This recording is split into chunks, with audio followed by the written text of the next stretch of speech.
Picture your evening. The dishes are done, the day is behind you, and you lower yourself into your chair, find the remote, and settle in. You've earned this.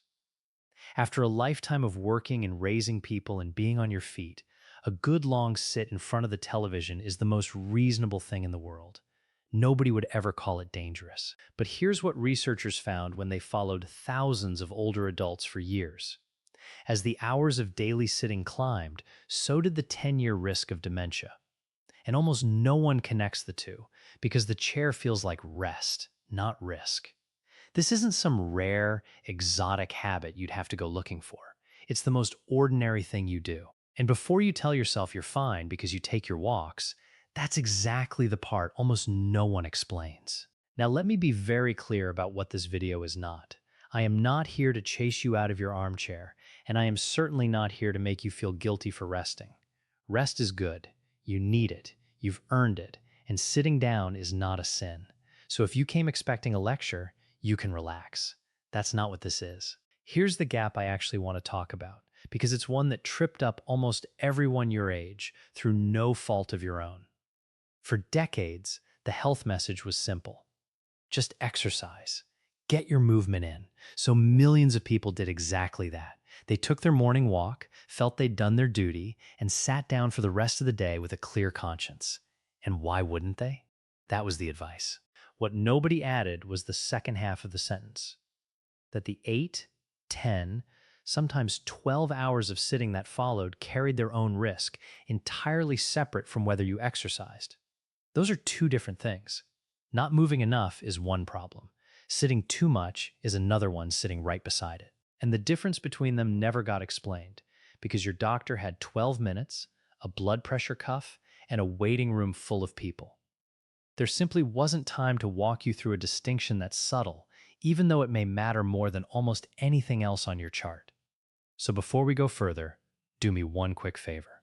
Subscribe if you want the explanations your appointment never has room for, and tell me in the comments, honestly, roughly how many hours a day you spend sitting. Actually add it up. Morning, meals, television, evening. Put your age beside it. I read every one. Now here's what I want you to stay for, because it surprises people. Not all sitting is equal. There is one particular kind of sitting that's far worse for your brain than the rest, and you almost certainly do it every single day. I'll show you which one, and the good news is the fix is almost embarrassingly simple. But first, 30 seconds on why a chair could possibly have anything to do with your brain. Here's the thing almost nobody explains. Your brain doesn't make its own fuel.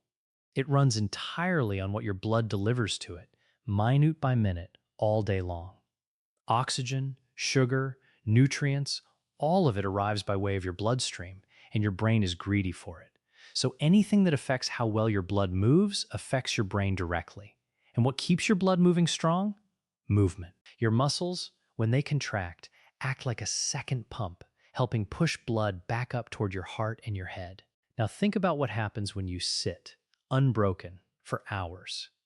That second pump switches off. Your circulation slows. Your body's handling of blood sugar gets sluggish. Your blood pressure drifts in the wrong direction. And here's the part that matters. Because those exact things, poor circulation, high blood sugar, rising blood pressure, are the same vascular problems tied to dementia. The chair isn't hurting your brain directly. It's quietly loosening the very systems that keep your brain fed. And researchers put numbers on it. When they modeled the 10-year risk of dementia against daily sitting time, they found that at around 10 hours of sitting a day, the risk sat near 8%. But push that up toward 15 hours a day, and the risk climbed to roughly 23%. Same person, same brain. The only thing that changed was how many hours they spent in the chair. Now, here's the part that catches even careful people off guard, so listen closely. You might be thinking, that's fine. I take my walk every morning. I'm covered. I wish that were true. But sitting is a separate risk all its own. You can do everything right at 9 in the morning and still sit yourself straight into that higher risk zone by 9 at night. Let me put it a way that sticks. Exercise is like brushing your teeth. It's good. It's necessary. You should absolutely do it. But brushing once in the morning doesn't give you permission to snack on sugar all day long and expect no cavities. The one good act doesn't cancel out the 12 hours of quiet damage that follow. Your morning walk is the brushing. All those hours in the chair are the sugar. Both are happening, and both count. I know that sounds heavy, so let me hand you the hope right now, because it's real and it's backed by serious science. A major review in The Lancet found that close to 45% of dementia cases are potentially preventable by addressing everyday, modifiable risk factors, and physical inactivity is right there on the list. Read that again. Nearly half. That is not a story about fate. That is a story about the ordinary choices in front of you. Choices you can start making today, in your own living room, without a prescription or a gym. So if sitting is the habit, let's break down exactly what makes it dangerous, starting with number 4, the one that's easiest to fix. So let's start with number 4, and it's the one that's easiest to fix, which is exactly why I want you to have it first. Here it is. It isn't only how many hours you sit that matters, it's how many of those hours are unbroken. Let me say that again, because it's the whole key to this one. Your body treats one long, 3-hour sit very differently from 3 separate 1-hour sits, even though the total is the same on paper. On paper, they look identical. Inside your body, they are worlds apart. The long, unbroken stretch is where the real trouble builds, because your circulation doesn't just need you to move eventually. It needs you to interrupt the stillness regularly before things start to settle. Let me tell you about Harold. Harold was 72, from Columbus, Ohio, and I want to be fair to him because Harold was not a lazy man. He'd tell you that himself, and he'd be right. He'd worked with his hands his whole life. But retirement had given him a new shape to his days, and it went like this. He'd sit down with the morning news and his coffee. The news rolled into a talk show. The talk show rolled into lunch, which he ate in the same chair. Lunch rolled into the afternoon programs. And before he knew it, the light outside had changed, and he hadn't been on his feet in 5 hours. Not once. He wasn't being slothful. He was comfortable, he was occupied, and nothing about it felt like a problem. That's what made it a problem. Here's the way I want you to picture what was happening inside him. Think of a pond and a stream. A pond where the water just sits, still, hour after hour, goes stagnant. It gets murky. Things settle to the bottom. A stream, moving even slowly, even gently, stays clear because it never stops turning over. Your circulation is exactly the same. When you sit unbroken for hours, your blood becomes the pond. It pools, it slows, the sugar lingers where it shouldn't, and everything that keeps your brain fed starts to sludge. But the moment you stand and move, even for a minute, you turn the pond back into a stream. You stir it. You get it moving again. And that simple act of stirring is doing real, protective work. Now here's why this is number 4, the easiest of them all. The fix costs you nothing and asks almost nothing of you. You don't need to walk a mile. You don't need to break a sweat or change your clothes or find a gym. You just need to stand up and move for a couple of minutes every 30 to 45 minutes. That's it. Stand and stretch.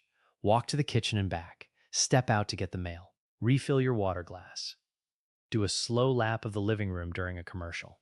Anything that gets you vertical and puts your muscles to work for 2 minutes, a handful of times across your day. That's what Harold did. We didn't overhaul his life. He didn't give up his programs. He just made himself a quiet rule. Every time one show ended and the next began, he stood up and moved until it settled back in. A few minutes, several times an afternoon. That was the entire change. And it interrupts the exact process that does the harm right at the moment it would otherwise be building. You're not fighting the sitting. You're just refusing to let it run unbroken. And I want you to feel how forgiving this is, because that matters. You are never more than 45 minutes away from undoing the worst of it. There's no failure here, no falling behind. Every single time you stand, you get to start the clock over. The pond becomes a stream again, just like that. But how you break it up matters less than what you're doing while you sit, which brings us to number 3.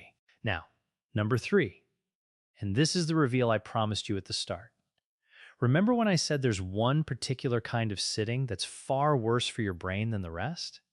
Here it is. Not all sitting is equal. Two people can sit in the very same chair for the very same number of hours and do completely different things to their brains depending on one thing: what their mind was doing while they sat. Researchers actually separated sitting into two kinds. They called one mentally passive and the other mentally active.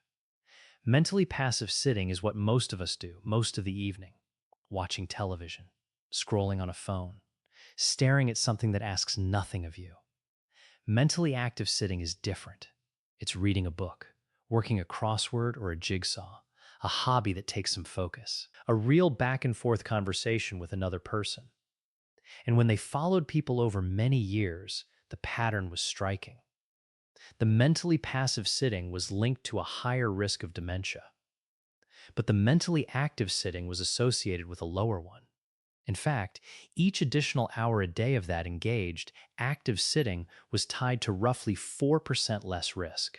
Same chair, same stillness in the legs, opposite effect on the brain. Here's the way to understand it. When you sit in front of the television, your brain is idling in neutral. The engine's on, but it's just ticking over, going nowhere. Hour after hour of neutral, and the machinery starts to gather dust. But when you read, or do a puzzle, or genuinely talk with someone, you drop the brain into gear. The engine's actually running, turning, working. It's the difference between a car left idling in the driveway and one that's out on the road. Both are on. Only one is doing anything. Let me tell you about Rosa. Rosa was 68, from San Antonio, Texas, and by her own cheerful admission, she watched about 6 hours of television a day. Now, I never told Rosa to throw out her TV. That would be a foolish thing to ask, and honestly, a joyless one. Her programs were company. They mattered to her. So we didn't talk about sitting less. We talked about sitting smarter. She took just 2 of those 6 hours and traded them for something active. 1 hour became reading, a mystery novel she'd been meaning to get to. The other became a standing card game with 3 neighbors, twice a week, which, as a bonus, got her out of the chair entirely. She still had 4 hours of her shows. She gave up almost nothing. She just changed the fuel her brain was running on for a couple of those hours a day. And I want to be careful to say this with respect, because there's dignity in how you spend your evenings, and it's not my place or anyone's to shame you for loving your programs. You are allowed to enjoy your life. This was never about taking things away from you. It's about noticing that some of the hours you're already spending seated could be doing so much more for you, at no real cost, if you simply pointed your mind at something that engages it. You're going to be sitting either way. The question is only whether your brain comes along for the ride. So that's the trade. Don't start by trying to sit less, because that's hard and it can feel like punishment. Start by sitting smarter. Take 1 passive hour, the one where you're barely watching anyway, and hand it to something that lights the mind up instead. A book, a puzzle, a phone call where you actually talk. Your legs won't know the difference. Your brain absolutely will. Now, there's a reason all of this hits harder after 60 specifically, and understanding it changes how seriously you take the whole thing. That's number 2. So here's number 2, and it answers a question you might be quietly asking. If sitting is so risky, how did I get away with it for so long? You sat plenty at 50, at 40. Why does it suddenly matter now? The honest answer is that the very same habit does more damage to you at 70 than it ever did at 40. And it's worth understanding why, because it changes how seriously you take all of this. 3 things shift with age, and they stack. First, your blood vessels get stiffer. When you were younger, they were supple, springy, quick to open and adjust. Over the years, they harden, just a little, and stiffer vessels move blood less easily, especially when you're sitting still and circulation is already slowed. Second, your body's handling of blood sugar gets looser. The system that used to whisk sugar out of your blood and into your cells becomes sluggish and less responsive. And third, this is the one people forget, your muscle is fading. After 60, you're steadily losing muscle unless you're working to keep it. And your muscle isn't just for lifting things. It's one of the main places your body parks blood sugar. It pulls sugar out of your bloodstream and burns it. So when muscle shrinks, sugar has fewer places to go, and it lingers in the blood where it can do harm. Now put those three together and add a long, unbroken sit. Stiffer pipes, looser sugar control, less muscle to soak it up. The same afternoon in the chair that your body shrugged off at 55 now lands with real weight. And it lands on exactly the systems we've been talking about, the vascular ones: blood pressure, blood sugar, circulation. Those three are the shared roots of what's called vascular dementia, the kind driven not by some mysterious fate, but by the slow wear on the blood supply to your brain. Sitting tugs on all three, and after 60, they've got less give left in them. Let me tell you about Walter. Some of you have met Walter before. He was 78, from Erie, Pennsylvania, and Walter had been a sitter his whole life. Desk work, then a comfortable retirement, always a man who liked his chair. And for decades, it truly didn't seem to cost him anything. At 55, he felt fine. But sitting doesn't send you a bill each month. It runs a tab. And by 78, that tab had quietly come due, showing up in his blood pressure, his blood sugar numbers, the stiffness, and how his body handled a simple day. The habit hadn't changed. He had. His body just couldn't absorb it the way it once did. Here's the analogy I gave Walter, because he was a car man and it landed. A young engine will tolerate bad fuel for a good while. You can run it rough, skip the maintenance, and it keeps going, seemingly no worse for wear. An older engine won't hide it. Feed it the same bad fuel and it sputters, it knocks, it shows the damage fast, because it hasn't got the reserve it used to. Your body after 60 is that older engine. It's not weaker in some shameful way. It's just honest. It shows you the truth sooner. But here's the hope, and it's a good one, because the fix does double duty. When you get up and move gently through your day, you're not just stirring your circulation, though you are doing that. You're also putting a demand on your muscles, and demand is what keeps muscle from melting away. So every little bit of movement protects your blood flow and preserves the very muscle that helps manage your blood sugar. Two problems, one simple act. You don't need to rebuild yourself into an athlete. Gentle, regular, daily movement is enough to keep both of those systems working for you instead of against you, which leaves the single most important one. Number one, the habit hiding inside all the others. And here we are at number one, the habit hiding inside all the others. It isn't any single sit. It's the shape of your entire day.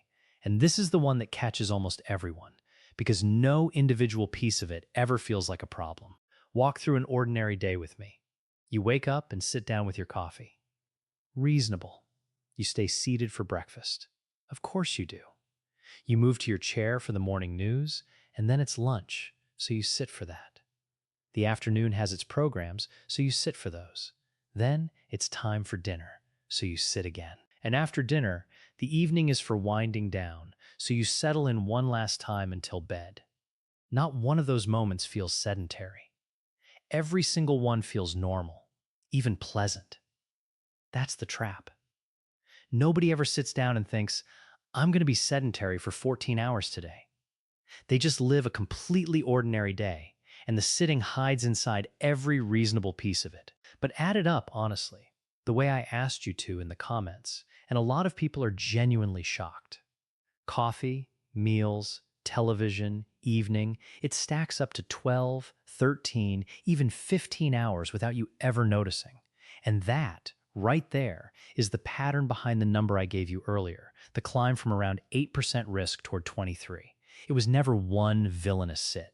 It was the whole day, quietly built out of stillness. Now, if that lands heavy, let me lift it right back up, because the relief here is real and it's bigger than the fear. You do not have to blow up your whole day and rebuild it. You don't need to become a different person. The research is genuinely kind on this point. Even 5 to 7 minutes of movement is meaningfully better than none. 5 minutes. And physical activity overall is tied to roughly 14% lower dementia risk. You are not staring at some impossible mountain.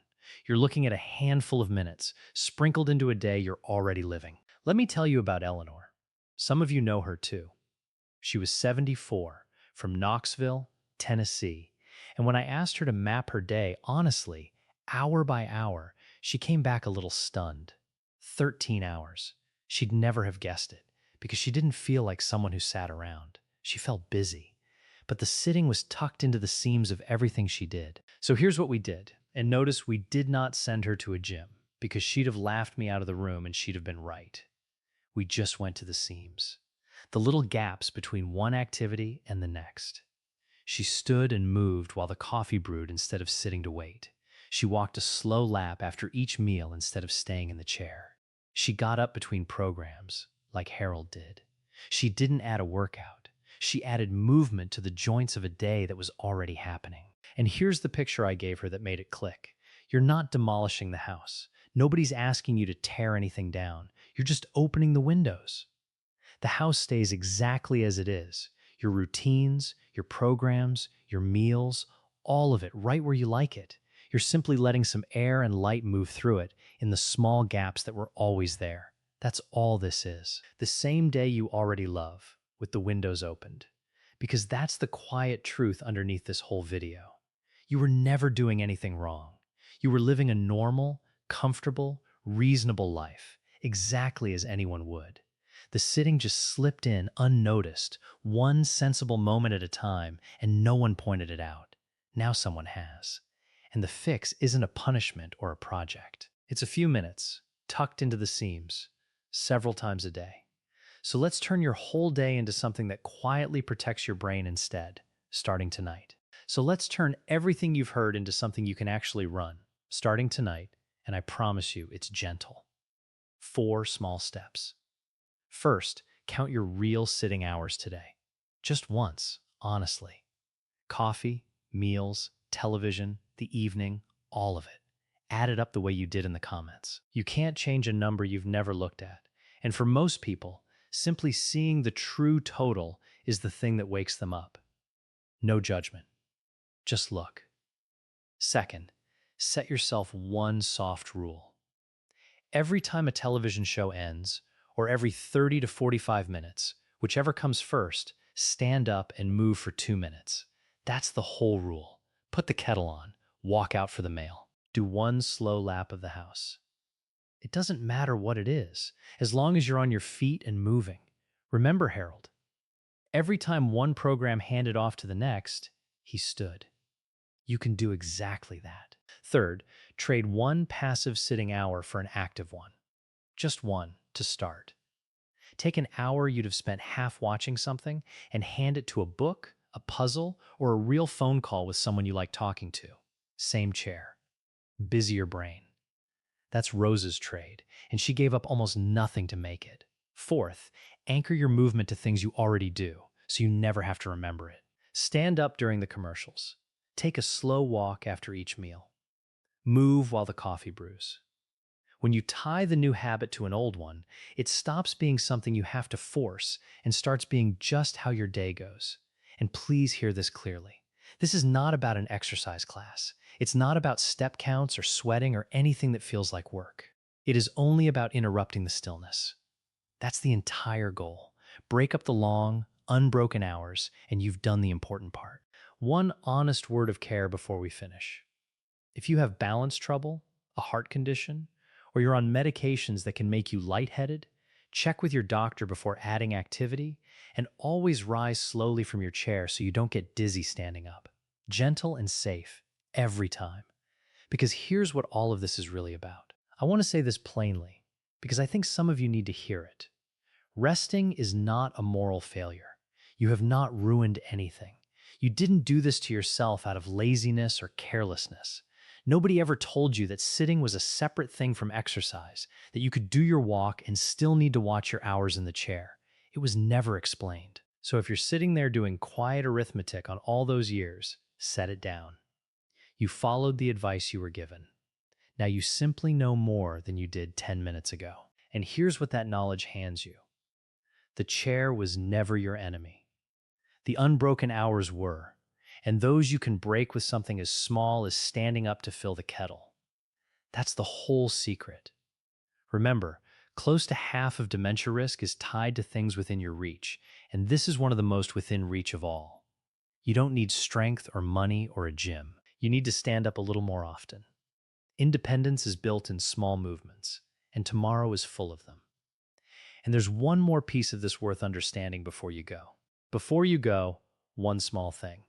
If this handed you something nobody had told you before, hit that like button, because it's how this reaches the next person sitting in front of the television every evening with no idea it matters. Subscribe and turn on the bell so you don't miss what's coming. And share this with someone you love who sits all evening. Now, that one more piece I mentioned. Next time, I'll show you the specific type of movement that protects the brain most. And here's the surprise, it isn't walking. It takes just a few minutes a day. I'll see you there.